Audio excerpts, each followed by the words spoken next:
किंवा दादांना एक ड्राफ्ट बनवून द्या, तर त्या हेतूने ज्या काही रिक्वायरमेंट आहेत, जे काही राहिलेले काम आहे त्या संदर्भात मी अजितदादांची आत्ता भेट घेतली आणि मला थोड्याच वेळात त्यांना एक ड्राफ्ट द्यायचा सही करून, आणि तो ड्राफ्ट नंतर मी तुम्हाला सुद्धा देणार आहे की माझ्या काय मागण्या आहेत सध्या आणि सध्या इथं काय चालू आहे हे त्यांच्या कानावर घालणं माझं कर्तव्य आहे. म्हणून मी त्यांची भेट घेतलेली आहे आणि मला तो ड्राफ्ट आता थोड्याच वेळात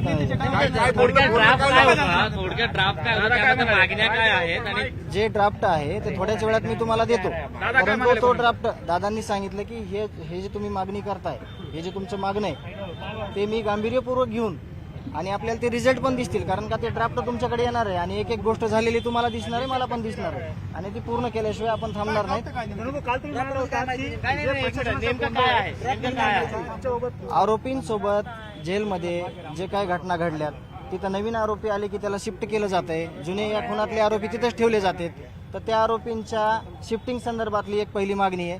तशाच काही प्रकारच्या मागण्या आहेत, काही माहिती आहे, तर तो ड्राफ्ट मी तुमच्याकडे देणार आहे. तुम्हाला माहिती एक 10 मिनिट 10 मिनिटं मी भेटलो, त्यांना तोंडी सांगितलं, परंतु ते म्हणले जे काही तुझ्याकडे लेखी आहे ते दे मला, त्याची अंमलबजावणी 100% करण्यात येईल. त्याच्यावर कारवाई झाल्यावर समाधानी होईल.